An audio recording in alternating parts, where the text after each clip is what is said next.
Are you looking to go to Disney World in the future? I got some tips and some tricks for the newbies and the junkies. Up next.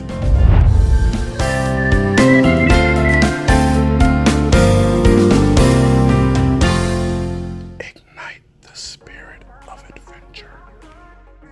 Magic Kingdom, the most iconic park, is often the first stop for many visitors. It embodies the classic Disney spirit. This is the most visited park in the world, and possibly the most well-known park ever created. So let's break it down.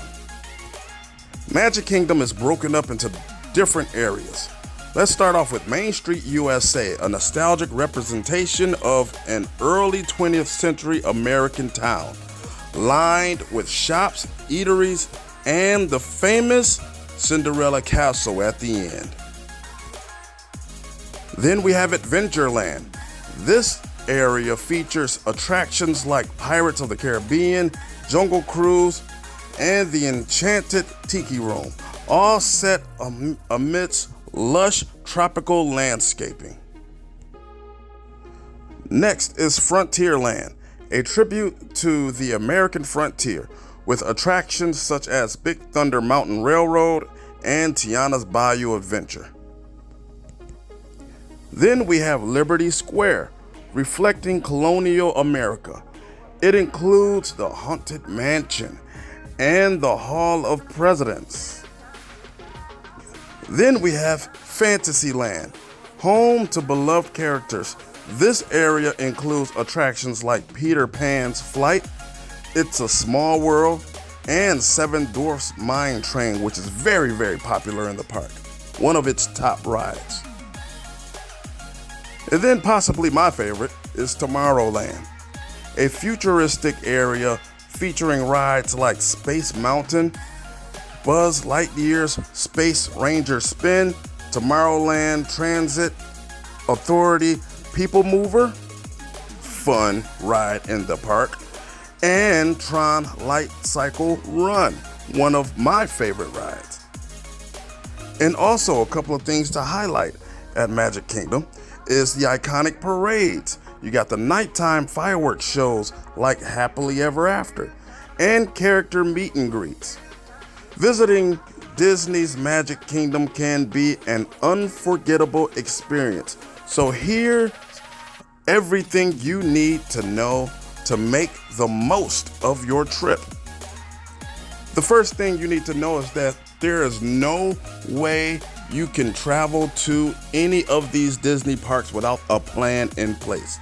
So let's talk tickets. Purchase your tickets in advance online to save time and money. Consider whether you want a one-day ticket or a multi-day pass. Look into park hopper options if you want to visit multiple parks in one day. Now the park hours. Check the operating hours for the day you plan to visit. Hours can vary based on the season and any special events. Another thing to mention is crowd levels. Research crowd levels for the time of year you're visiting. Weekdays, especially during school sessions, tend to be the less crowded than weekends and holidays.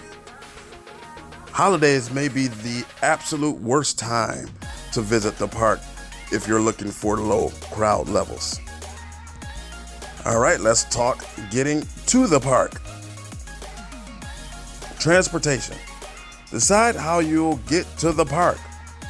Options include driving and parking, using Disney's transportation like the buses or the boats, monorails, or even a Skyliner if you're staying at one of the resorts, or ride-sharing services. Always consider how you're going to get to the park. Now, once you get to the park, you have to think about parking.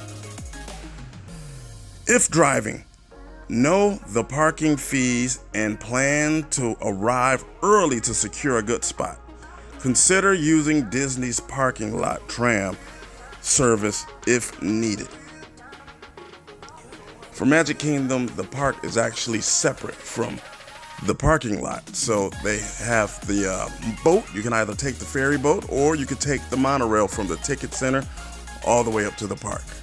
So keep that in mind when driving in, because you want to make sure you get there early enough to deal with that.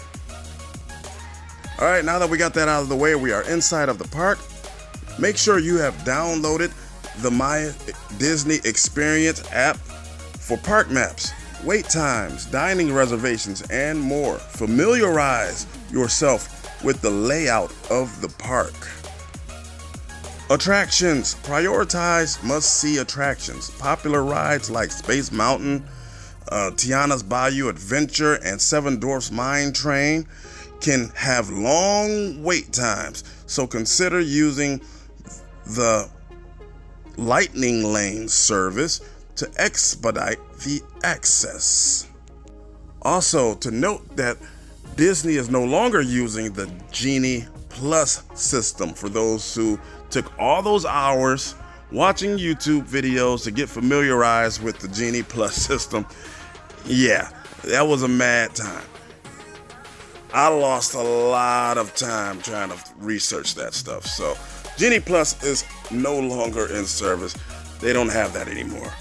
They have a more simplified way of queuing up for these rides. Lightning lanes are still present, so utilize those things if you need to skip the line for some of these more popular rides. They have also adopted the all-day Lightning Lane pass. I don't have the name of it at the time of this recording, but it is similar to the Universal's Express Pass, where you can skip the lines all day for pretty much all the attractions. It comes at a very high price tag, but if that's something you can swing, I say swing it. All right, let's talk parades and shows. Check the schedule for parades, fireworks, and character meet and greets. Arrive early to secure a good viewing spot. Character experiences. If meeting characters is a priority, look up where and when you can meet them. Some characters have designated areas, while others roam free around the park. All right, let's talk about some essentials you should bring. Bring sunscreen. Florida gets very hot. Hats to cover up the sun, and comfortable shoes. A small backpack for snacks. Water bottles, make sure you stay hydrated, and any personal items you can bring that will be helpful for your trip.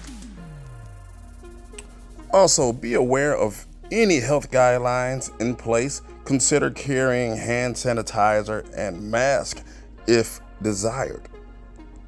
All right, cash or card. While most places accept credit and debit cards, having a small amount of cash can be useful for tips and small purchases.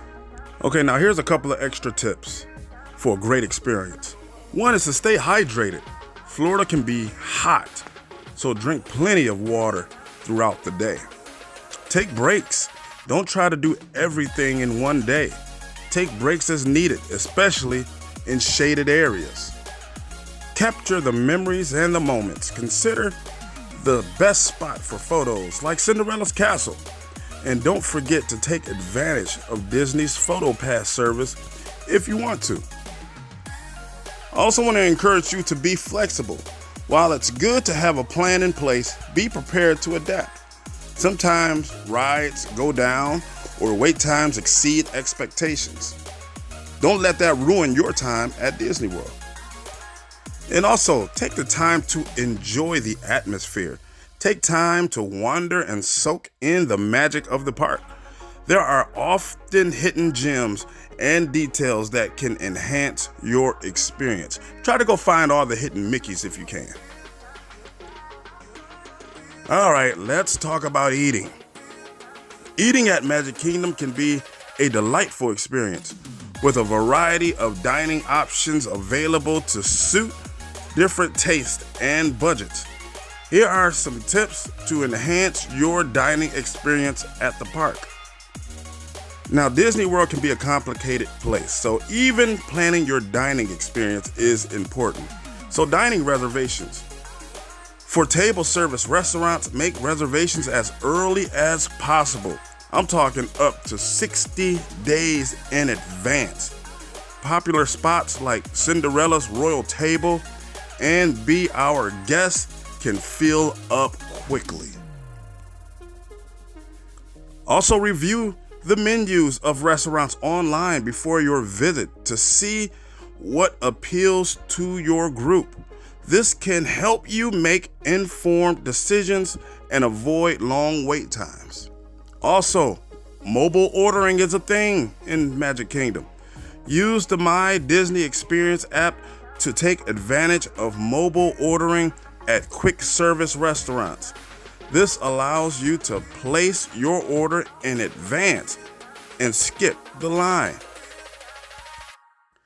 All right, let's talk Disney meal plans, where you can dine and snack at your own pace.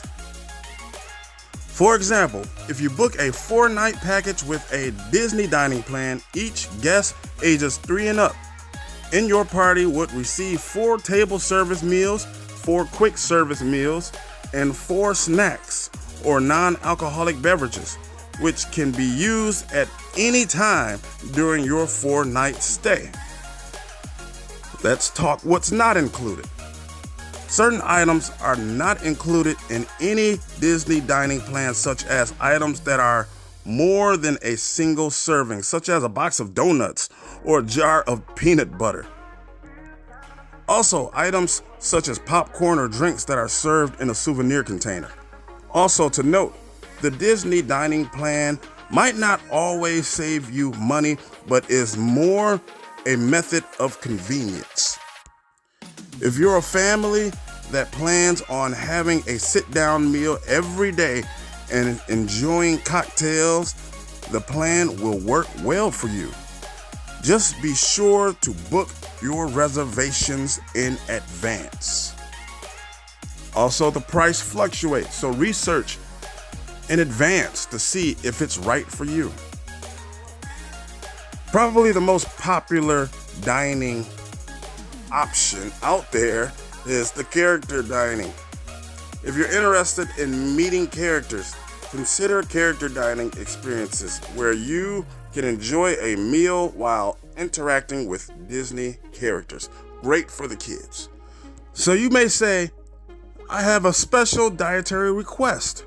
If you have dietary restrictions like vegetarian or gluten-free, etc., communicate this at the time of your reservation or when ordering. Most restaurants can accommodate special requests. And also, it's okay to share meals. Portions can be generous, so consider sharing meals to save money and avoid waste. Also, this was a big thing for us, is to keep snacks handy. When you have small kids, bring small snacks to keep your energy up throughout the day, especially if you have young children. Also, don't forget about seasonal and special events where they have special drinks and food, such as the Food and Wine Festival. While primarily at Epcot, there may be special offerings during certain seasons or events at Magic Kingdom. Keep your eye open and research. Holiday treats during seasonal celebrations like Halloween or Christmas, special snacks and dining options may be available. So in conclusion, Magic Kingdom is a one-of-a-kind place that has a lot of magic to it. Enjoy your time there, see the scenes, see the characters, have fun, and don't let anything stop you from enjoying your time on vacation. This is a once-in-a-lifetime opportunity for a lot of people. Maybe you're in that category, maybe not, but enjoy it anyway. Don't forget to see the nighttime shows. Don't forget to see the daytime shows. They have many parades, so they have a lot of things going on.